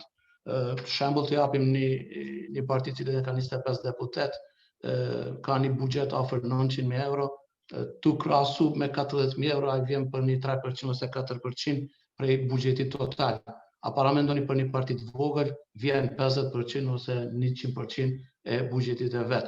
Unë mendoj se duhet të plotësim ose të ndryshohet me përqindje, të shkohet me përqindje, sipas buxhetit e përqindje. Mund të marrim shkallën prej 5 deri në 10% ose 15%, sipas buxhetit cilën e ka ky subjekt politik. Unë mendoj se nëse marret për 10%, atëherë vjen për një parti politike e cili e ka 900.000 euro, vjen afër 90.000 euro me pagu një xhop. Ajo të pagot 5% ose 40.000 euro. Ky anë që mendoj se duhet të ndryshohet edhe të diskutohet edhe në Komisionin e Buxhetit e Financave, por edhe një çështje tjetër cili nuk është prekur as pak në këtë çështje për 10% e deputetëve që takon për grupet parlamentare. Na e dim që na komunitetet kemi kemi problema të vështirësitë për të krijuar grupet parlamentare ose të shkojmë për një grup tjetër të mëdha edhe të jemi brenda një grupi të madh, por ndërkohë kalon koha që nuk e kemi grupet edhe në këtë kohë, kur kalojmë në grupin tjetër, nuk po bartet edhe mjetet prej cilët e kemi pas prej fillimit në grupet parlamentare. Unë mendoj se për këto disa çështjet, unë mendoj se do të diskutojmë edhe në Komisionin e Buxhetit Financave, do të paraqesim edhe disa sugjerimet edhe propozimet, besoj se të pranohet, sepse në këtë çështje jemi në situatë shumë më e keq, sepse na jemi në partit voglat edhe kemi një buxhet shumë të më të vogël se partit tjera. Jemi mirë pritur për të kemi një monitorim edhe të ketë një zyre, po prapë pajtome në disa kolegë mia që ky zyre është një zyre shumë I hapur edhe duhet të monitorohet ose prej kuvendit ose prej ndaj institucion tjetër, ja mos të jetë shumë I pavarur, sepse na e dim që edhe PZAP-i gjatë kohës së zgjedhjeve e ka parashtruar xhopat marimanca edhe pa pritur të kemi edhe dëshmi që ato çështjet na nuk e kemi bërë.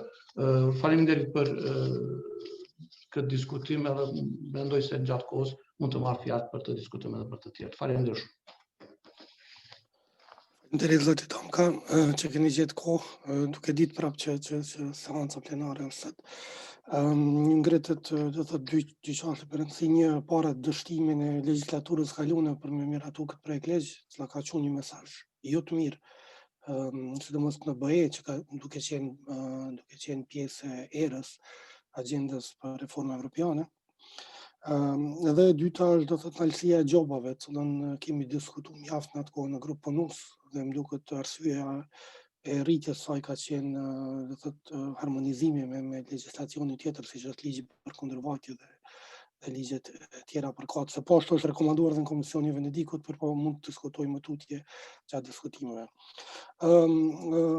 Tani fjalën kisha më dhënë zonjës Mimoza Kusari Lira, e cila edhe është anëtare e grupit parlamentar të Venedosjes, por njëkohësisht është kryetare e Partisë Alternativa. Mimoza? Po, faleminderit fitim. Përshëndetje për të gjithë. Për zonjën Doka, për zonjën Soko, ambasadori më duket shkoj, për gjithë bashkëpunëtorët e mi nga partitë politike, Komisioni për buxhetet e transfere dhe ju të tjerë pjesëmarrës. Mos me zgjatës së përsëri disa prej komenteve, për shkak se edhe unë kam mundësinë gjithsesi disa prej çështjeve që do t'i ngris këtu, t'i prezantoj edhe në Komisionin për buxhet e transfere, por në përgjithësi mund të themi se do të jetë një mbështetje politike e përgjithshme. Dhe natyrisht që është e domosdoshme që jo vetëm projekt ligji për financimin e partive politike, por edhe ligji ombrell, ligji për zgjedhje, sa më parë të hyjnë partitë politike, ndoshta mbas një procesi tjetër, një stabiliteti politik, të hyjnë në reformën zgjedhore, për shkak se po e shohim që ka elemente që janë përmend edhe në projekt ligjin për financimin e partive politike, që duhet jenë ndoshta pjesë e ligjit për zgjedhje, jo të synohet të ndryshohet ai ligj përmes këtij ligji. Si përfaqësuese një partie të vogël politike, por e cila është prezente në skenën politike, si në nivelin lokal ashtu edhe në një nivelin qendror, qoftë përmes pjesëmarrjes në grupin parlamentar të lëvizjeve të vendosje, më duhet të përmend disa prej komenteve. Mendoj që është pozitive fakti ose pjesa që shtynohet ngritja e transparencës dhe llogaridhënies për parti politike, po duhet shiqohet në nivelin e funksionalitetit. Përderisa u tha ma heret nga përfaqësuesi i zyrës së kryeministrit se është thënë që secili donacion në cash deri në 50 euro të kufizohet, unë konsideroj që në aspektin e shumës sjell ma tepër ndoshta kokëshari ose duhet të ishte të paktën 2 fishi i kësaj, që vlera të ishte deri në 100 euro, për arsye ose në përputhshmëri edhe me pjesë tjera të cilat, do të them të ligjeve tjera që janë për raportim qoftë në blerje ose në shpenzime tjera. Gjithashtu tek pjesa e ngritjeve të fondeve ose fundraising, mu si parti kemi pas rastin që në vitin 2019, në fillim vitit 2019 të kemi një aktivitet për fundraising për partinë politike dhe në mënyrën më transparente të mundshme të ftojmë të pranishëm që dëshirojnë të jenë pjesë atij aktiviteti për fundraising, del çështja tek lëshimi i faturave që kanë kërku pjesëmarrësit ose konfirmimeve dhe del elementi i TVSH-s. Do të thonë a shkruhet donacioni me apo pa, pasi që lëshohet si një formë e rregullt e letrës e cila me pagesat e cilat bëhen direkt në llogarinë e partisë politike. Gjithashtu më duhet të përmend se në projekt ligj ish dashur të specifikohet një pjesë e një fondit veçantë për partitë e vogla politike apo partitë të cilat zyrtarisht mund të mos kenë përfaqësim parlamentar ose të kenë në kuadër partive tjera, por të cilat kanë kritere të caktuara për të aplikuar për këtë fond. Domethënë, në kjo duhet edhe gjithashtu të ketë edhe reflektimin te ligji për zgjedhjet. Unë përfaqësoj Parti Liberal Demokrate. Konsideroj se edhe e mbajt, domethënë, të drejtën ose them që është e domosdoshme mbajtja e identitetit të partisë. Prandaj, për mos me u shku ka gjithmonë, në veçanti për partitë e shumicës, ka shkrirja e partive, konsideroj që reflektimi në ligjin e zgjedhjeve te pragu zgjedhor duhet të reflektoj për diversitet. Kuptoj që ajo ka kalu një periudhë gjatë kohore kur është diskutu, por mendoj që duhet kthehet mbrapa. Dhe nëse edhe kandidimet individuale, por edhe pragu zgjedhor të ketë mundësisë e krijimit të një spektri ndoshta më divers dhe jo vetëm të konsiderohet ose të mendohet ligji vetëm për partitë e mëdha politike. Tek ankesat dhe gjobat pajtohen plotësisht me zotin Damka, ne kemi pas pjesëmarrje në zgjedhje lokale dhe gjobat nga PZAP-ja kanë qenë marramendse. Saqë është dashur mandej si parti në mënyrë që me i shlyej ato gjoba të bëjmë riprogramimin e dënimeve që shkon në mos përputhje me fundin e partive politike. Do të thotë duhet shiqohet që në kuadër të gjobave të shiqohet edhe ndoshta nëse janë parti të reja të ketë një kriter të veçantë dhe nëse janë parti aktuale të shiqohet në përputhshmëri ose me forcën politike ose me buxhetin që partitë mund të kenë. Po e them këtë për faktin se mundën edhe nga PZAP-ja me deklaru sa rrallë ose sa shpesh mbesin në kuadër të partive politike ose duhet mbyllen partitë ose mbesin pagesat e pakryera. Gjithashtu tek përgjithësia e udhëheqësit të partisë për çfarë do shkelje dhe aty konsideroj që është, domethënë, pajtohem me përfaqësuesin e lëvizjes vetëvendosje që ka shku pak në, domethënë, në ekstrem, në një farë forme për shkak se duhet nga kryesia apo nga udhëheqësit e partisë të jetë një person zyrtar financiar, por jo domosdoshmërisht të jetë udhëheqësi i partisë. Ndërsa tek raportimet financiare të mos mbetet vetëm obligimi i partisë, por edhe i kandidatëve. Për shkak se në kuadër partive politike dhe tash edhe në këtë legislaturë dhe në legislaturat e mëhershme, kufizimet për shpenzime mos jenë vetëm të partisë, por edhe të kandidatëve. Ka kandidat, për shembull, nga biznes persona që hyjnë proces zgjedhor, ndërsa kufizimet limitet që i kanë partia nuk aplikohen tek ta. Domethënë, janë aty shpenzimet e tyre mund të shkojnë të pafundme ose mund të kenë shkelje të ndryshme të cilat pastaj i mbesin subjektit.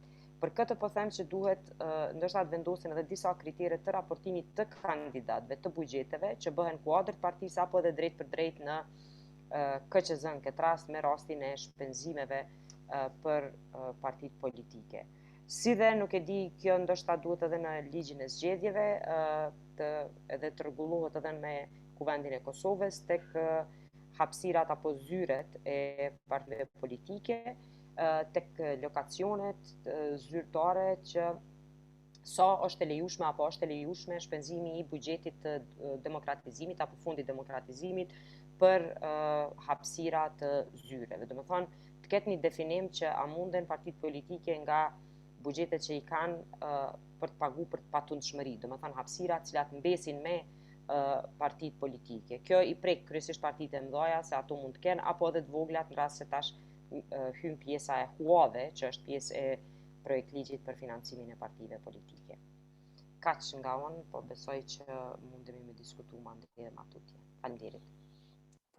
Faleminderit shumë Mimoza për disa vrejtje rreth funksionalitetit, rreth nivelit keshit, fondit veçantë partive të vogla, si dhe aspektit mbulimit të pronave nga fondi demokratizimit apo fondi subjekteve politike.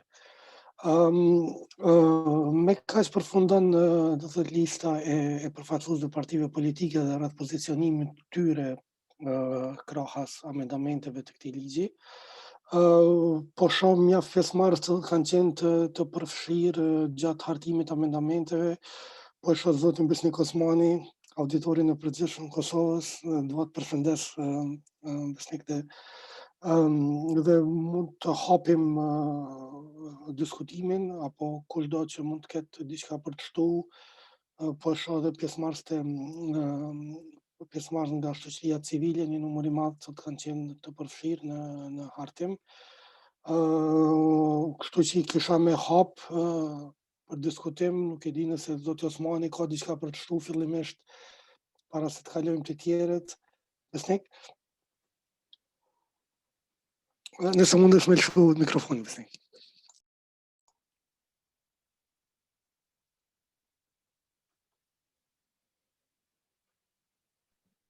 Besoj që po ndëgjoni, thash. Po, faleminderit shumë. Fitim falenderoj shumë edhe për përshëndetjet, po patjetër. Përshëndetje përgjithshme me kurthy kohën e juaj, dhe s'po e bëj me radhë.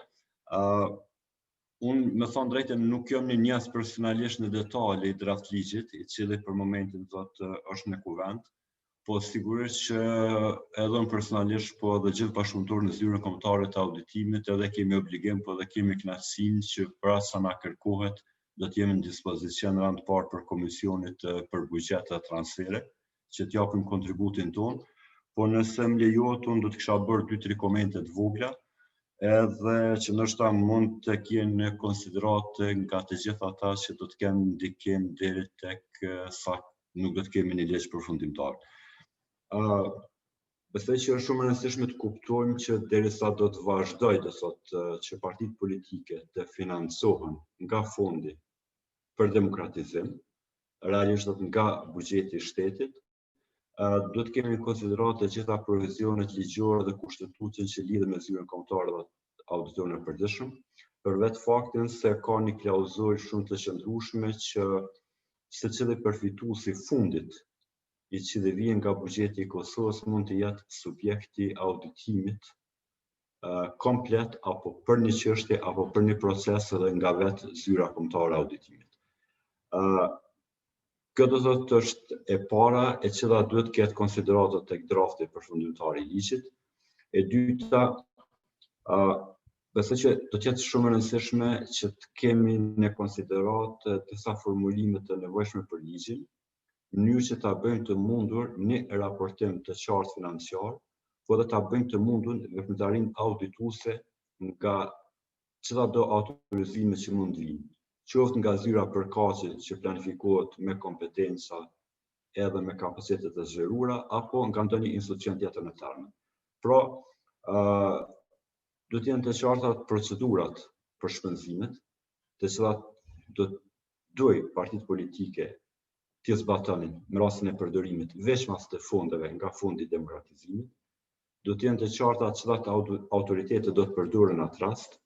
Në kuptimin e nocionit të autoritete po flas për kornizën rregullative apo kornizën ligjore që do të zbatohet, për jo vetëm për afatet edhe për frekuencën e raportimit, po edhe për përmbajtjen e raportimit, se çka partitë politike janë të detyruara të raportojnë në pasqyrat e tyre financiare. Thjesht, besoj që do të jetë shumë e rëndësishme që të kërkohet nga partitë politike që raportimet e tyre duhet të jenë në linjë me kërkesat për standardet ndërkombëtare të raportimit apo të kontabilitetit. Kjo do të jetë shumë e rëndësishme sepse vetëm atëherë ne do ta bëjmë të mundur apo do t'i bëjmë të auditueshme pasqyrat financiare të partive politike. Pse po e them këtë? Gjithmonë kur një auditor do të kryej punën e vet për të audituar pasqyrat financiare, do të ketë parasysh kërkesat ligjore. Dhe nëse kërkesat ligjore paraprakisht nuk kanë qenë të njohura për shfrytëzuesit e këtyre fondeve dhe për përluesit e pasqyrave financiare, atëherë thotë ato pasqyra financiare do të jenë të paauditueshme. Dhe si rezultat, gjithë puna që është në përgatitje për ligjin dhe gjithë qëllimi që është i mirë për ngritjen e transparencës dhe llogaridhënies, do të bie poshtë sepse këto pasqyra financiare pastaj do të bëhen të paauditueshme. Ajo që është shumë e rëndësishme, për afërsisht shkon një linjë edhe me atë që tha zonja Kusari, sepse do të kemi një harmonizim me kërkesa tjera ligjore, në mënyrë që të mos shkaktojmë një kolizion. Për shembull, partitë politike janë përfituese të fondit për demokratizim. Për asa kam shënuar dhe kam vretur, ky fond pritet që do të vazhdojë në të ardhmen. Nga perspektiva jone audituese, nuk do të jetë e rëndësishme se cila do të jetë formula dhe si këto mjete do të shpërndahen midis partive politike, po do të jetë shumë e rëndësishme se përdorimi i këtyre fondeve si rrin apo në çfarë raporti rrin me ligjin për menaxhimin e financave publike dhe përgjegjësisë, në çfarë raporti rrin me gjithë legjislacionin që rregullon kornizën fiskale, thot aspektet tatimore, thot në vendin tonë, në çfarë raporti rrin me ligjin e prokurimit publik dhe cilat janë obligimet e partive politike për të respektuar kërkesat që burojnë nga këto ligje, në mënyrë që pastaj të kemi një harmonizim të, le të themi, të fushveprimit apo të bashkëveprimit të disa ligjeve të cilat rregullojnë aspektet financiare, aspektet fiskale, aspektet e raportimit financiar, që po ashtu kemi do dy ligje të ndryshme që lidhen. Dhe fundit është shumë e rëndësishme cila do të jetë baza e kontabilitetit e cila do të jetë obligueshme të zbatohet nga ana e partive politike. Vetëm kur do të kemi një qartësim nëse këto parti politike do të jenë të detyruara që të zbatojnë një kontabilitet të keshët apo do të zbatojnë një kontabilitet të sistemit akrual, pastaj përmes këtyre përcaktimeve do të determinohen të gjitha kërkesat që lidhen me raportimin financiar që lidhen me transparencën e llogaridhënien, po lidhen pastaj edhe me kërkesat audituese, sepse kur flasim për auditorët, ato janë të njëjta. Qoftë nëse do të angazhohen auditorë që janë të licencuar si firma apo si individ ndërkombëtarisht, qoftë për auditorët e zyrës kombëtare të auditimit. Por pyetja e parë që do të bëjë një auditor është cilat janë obligimet e subjekteve që përgatisin pasqyra financiare, se mbi cilën bazë ata do të ndërtojnë kontabilitetin e tyre. Dhe varësisht nga kjo ndarje, pastaj do të aplikohen standarde të ndryshme të kontabilitetit të auditimit, të cilat janë të zbatueshme jo vetëm në Kosovë, megjithësisht në rajon edhe në gjithë globin. Po ndalim këto, duke qenë i sigurt se nuk është qëllimi jam do të për të shtuar dilemat në raport me draftin, po vetëm për të përkujtuar të gjithë partësit dhe të gjithë ata që e kanë dorë këtë ligj, që t'i kemë parasysh edhe këto argumente para se ta kemi një ligj final.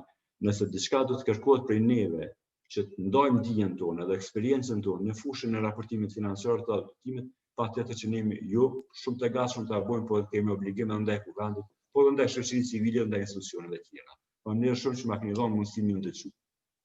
Faleminderit shumë Besnik, faleminderit për pasurimin e këtij diskutimi dhe webinari në tërësi.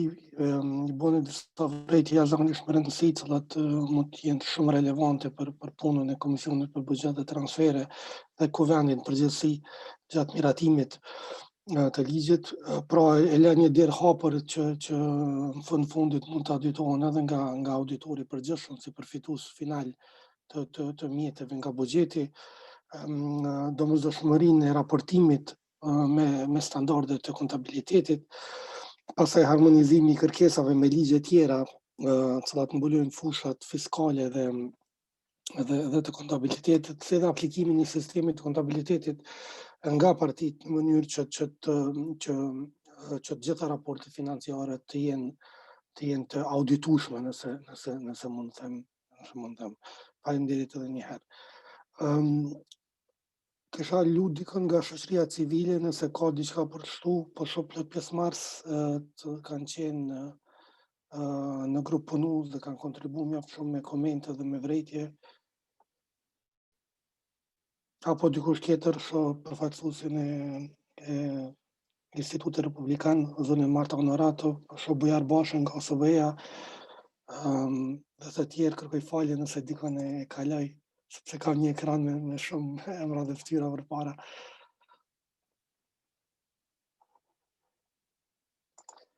Nëse nuk ka ndonjë pyetje apo një diskutim shtesë, unë kisha me përmbyll, pasi që edhe deputetët që i kemi pranishëm duhet të thejnë në seancë, pasi që seanca ka filluar. Prandaj për fund kisha m'ia dhënë fjalën zotit Mato Mejer njerë dhe zotit Felix Rathje nga zyra BE-s që të japin nga një fjalë përfundimtare. Faleminderit shumë gjithëve.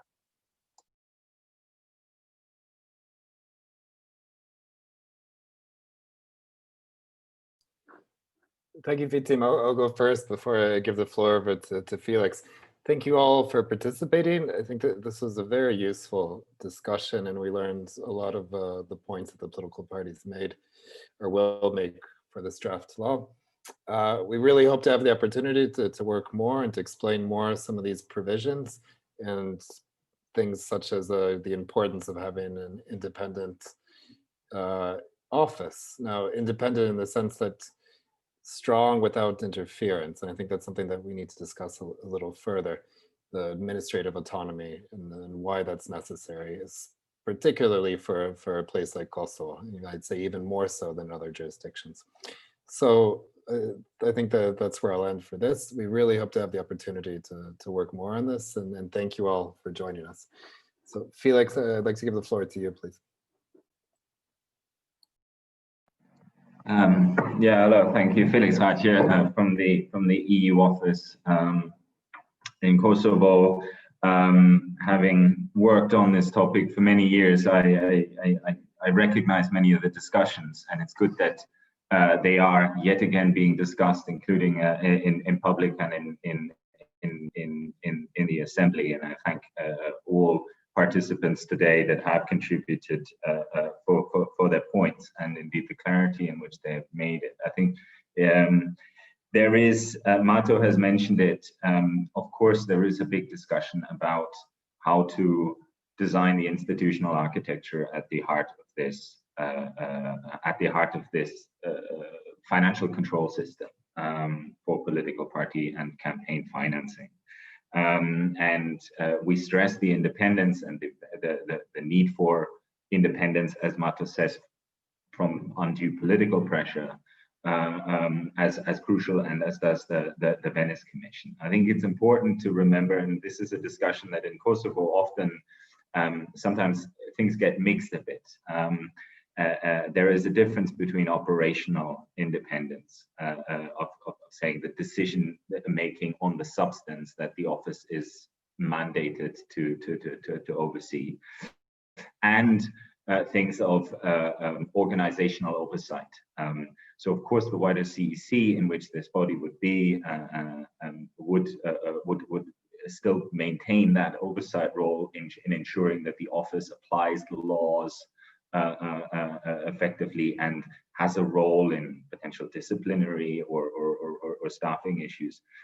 But the political parties on the board should not be in a position to counteract specific decisions when it comes to the imposition of fines or indeed the specific selection of auditors. On the issue of auditors, I'm very happy also for the contribution from the Mr. Osmani from the National Audit Office. It is indeed very important that that institutions work together. This office alone will not be able to carry the full weight of transparent party financing in Kosovo. It's important that this cooperation is built up with other institutions. That is the National Audit Office, that is also the tax authorities, the police, the prosecution, the anti-corruption agency. And in the law, in the draft law, this point has been much more clarified to ensure that there is this organic exchange between institutions.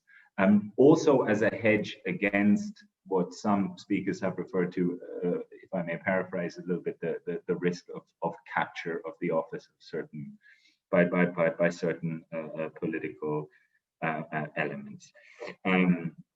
There is surely a discussion to be had. The EU office, I can say, remains ready to support also the Assembly Committee with expertise and with potential clarification or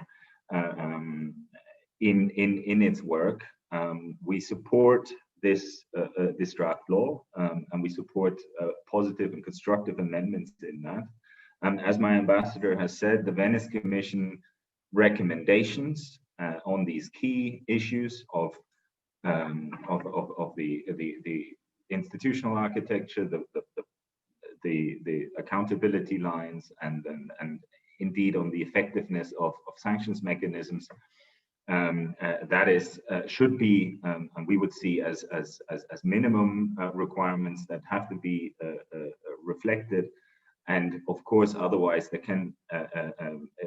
there is, I think, flexibility to rediscuss certain elements that can perhaps be organized differently. For example, on the issue of bank accounts that was mentioned by some of the speakers before, to avoid that the undue overburdening of particularly small parties that may not have the kind of structure in place. Something that is indeed a very valid comment, and I thank colleagues and dear representatives in the Assembly for making those points very, very validly. Thank you very much, everyone, for joining. We hope that this discussion will help stimulate the debate alongside of the work within the Assembly, and that a good law can be adopted in this legislature. Thank you very much, both Mato and Felix. As I was just concluding the discussion session, we received a comment and basically a question and a request from Rozofa Kelmendi, who works for UN Women in Kosovo. And the concern she raises the gender-sensitive aspect of the current draft law, whereby she highlights the state of affairs within political parties, whereby not much of the funds that the parties received is spent on women, on raising awareness on women and promoting women within political parties. And there is a specific request to have in the current law some sort of provision or paragraph that would make it compulsory for political parties to allocate a certain amount of the budget that they receive for women and youth caucuses. And this is something that must be conveyed to the committee on budget and transfers when dealing with this matter. It's something that it was also discussed in the working group of the government. I remember that. But since many of the political parties, few of the political parties don't have actually caucuses on women or youth, and so there was a lot of discussion about it, and then we know there was even evidence presented of how low is spent on women members and how little audience women get in front of cameras during the election campaign, and so on and so forth. Mimosa is here, and she raised her hand just to add. She's a member of the committee, so she can raise this with the committee as well. Please, Mimosa. Yes, thank you, Fitin. So I'll just continue on saying that I welcome Rozofa's comment, and I encourage to send a amendment or what she believes that can be amendment, either on behalf of the UN Women, or we can sit together and propose one, as we still have the right as a member of a Budget and Finance Committee to amend at this point in time, even before the law is sent to a second and final reading, the plenary session. So I definitely think that, as I stated earlier in my comment, it should be in compatibility with election law, or maybe even with gender equality law. Gender equality law foresees 50-50, whereas with our election law, we have the mandatory of 30% participation of women.